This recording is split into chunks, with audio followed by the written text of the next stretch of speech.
Hey guys, it's Mason F here with another comic book haul. So let's take a look. This one's pretty big. I got a lot of new issues like off the rack and stuff, but still a lot of back issues, a lot of Batman and some Spider-Man. So first book is the new issue of Superman number 33. I don't know if it's very new anymore, but I picked it up because I have 32. I don't think I'll continue to pick up this title.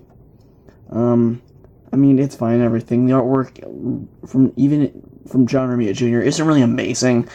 And, you know, this is just me. I didn't read the book. I just really skimmed through it, look at the artwork.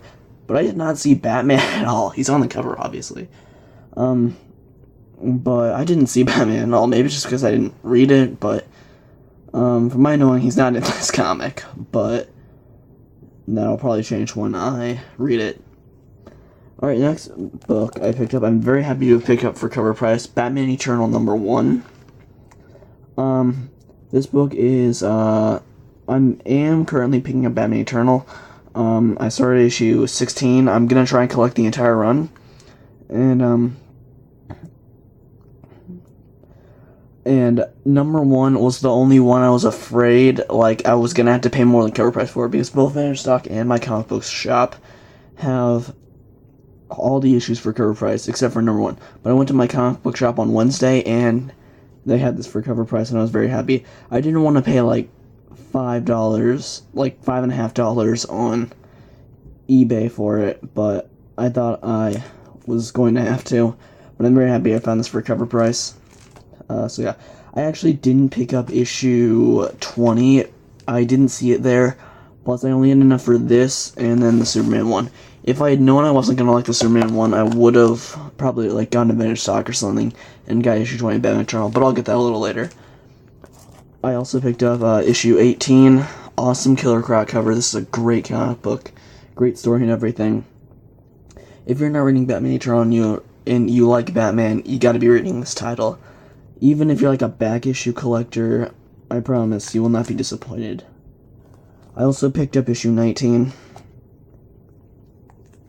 And then I picked up issue 34 of Batman. This is kind of like a tie-in to Batman Eternal. Really like that cover. And then I picked this one up because, again, I am trying to collect the entire run. Here's issue 15. So that's for all the new issues. Alright, now some back issues. The first book I am so happy to have. I got it for like $5, and at a comic book show. I got like 4 books there. You'll see them all. But here's the one I'm so happy about. Amazing Spider-Man number 72. This is like the second appearance of the Shocker, I think. But this is now my earliest Spider-Man comic book. And I'm so happy about that. Like $5. The staples are all attached and everything. It is... Honestly, you can see the cover isn't great, but... Still, you can't lose. I'm so happy. I finally have a 12-cent Spider-Man comic. Before this, my earliest one was like 78, which was a 15-cent cover. So I'm so happy to have this. Next book that I picked up, for some reason the guy had it for like $2, and all his stuff was 30% off. That's the same guy I got the Amazing Spider-Man 72 from. Here's 158. Doc Ock, Hammerhead. I don't know why he had this for so cheap. I looked through it, there's not really much wrong with it. But... yeah.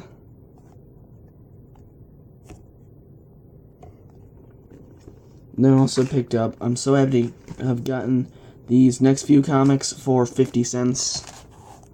Amazing Spider-Man number 168.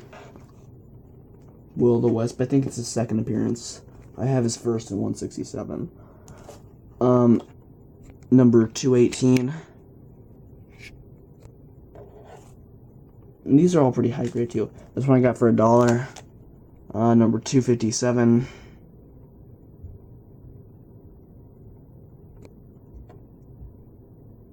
This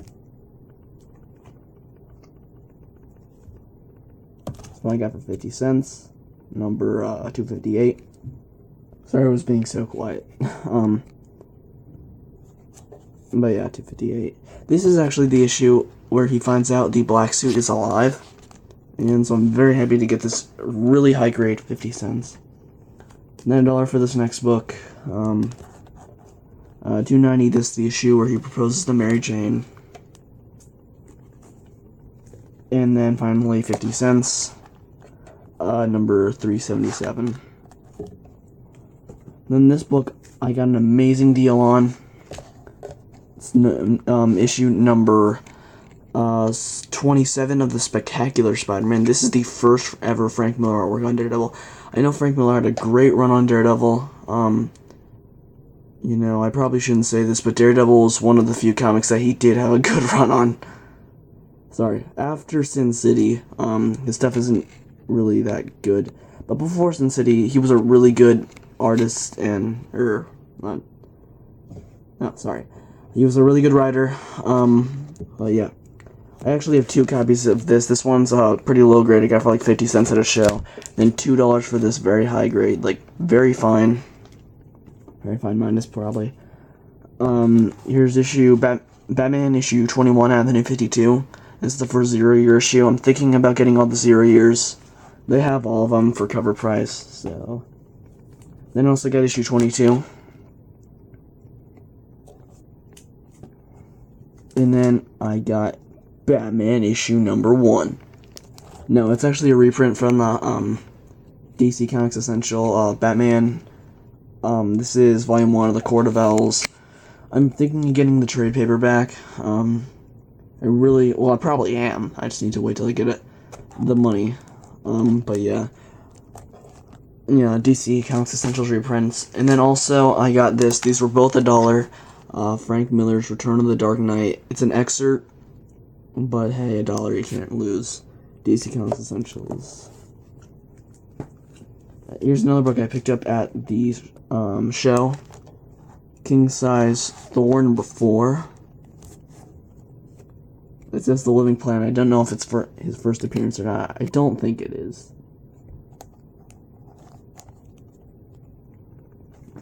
This one I got for like 50 cents at the show. Flash number 200. This looks like a stain when I look in the camera, but it's actually just the smoke from the gun he's holding. But I think there is like some stuff up there. And this book I picked up for $1. Detective Comics issue 327. This is Batman's 600th appearance in Detective Comics, so that's like a double-sized issue. I'm not sure. Detective Comics number 375. Awesome Azrael cover. I actually just picked up all 3 volumes of the Nightfall series. And they are huge. They're like this thick for each volume, and that's 3. And I don't have those in the room with me, so I'm probably going to show those in my next video. So yeah. But they are awesome. They're like $15 each. And this one I picked up for $1. And it's Batman Year 3, Issue 1, number 436. This is the first appearance of Tim Drake. He's not in very much of this comic, though, but still happy to have it. I actually have 2 copies. You know, I really wanted one, and so, I just paid $5 for it. And it's not really that good of a grade. I mean, it's a Copper Age book. It should be in really high grade. But there's a lot of, like, damage. There's a lot of these little nicks on the spine, if you can see that. But then this issue I picked up for $1 is a much higher grade. That kind of makes me mad. But I did get this issue a few months before I got the $1 one. Then the last book is Batman Year 3, issue... Well, this is part 3, issue 438. Now I have the entire Year 3. I've read almost all of it, just not the last issue. It's pretty good. It goes into more depth about Nightwing, and this is where Batman's kind of growing, like, I don't know, reckless, because he's kind of, like, going crazy, after, Jason Todd died. So yeah. And then, of course, Tim Drake is gonna come and be a bigger part of the story later. I think it's in A Lonely Place of Dying. I'm not 100% sure that that's even a storyline. But yeah. Alright guys, that's it for my haul, and I do have one more thing. on this channel, I will be uploading me and two of my friends, Peter and Ed. We will be doing the ALS Ice Bucket Challenge. We were recently called out, and yeah. And then one of my other friends, William, Will's Comic Book Man, he just did it, so now we kind of have to do it. So yeah, I'll probably get that upload before this actually, because it's gonna be a little shorter. But anyway, thanks for watching, guys. See you later.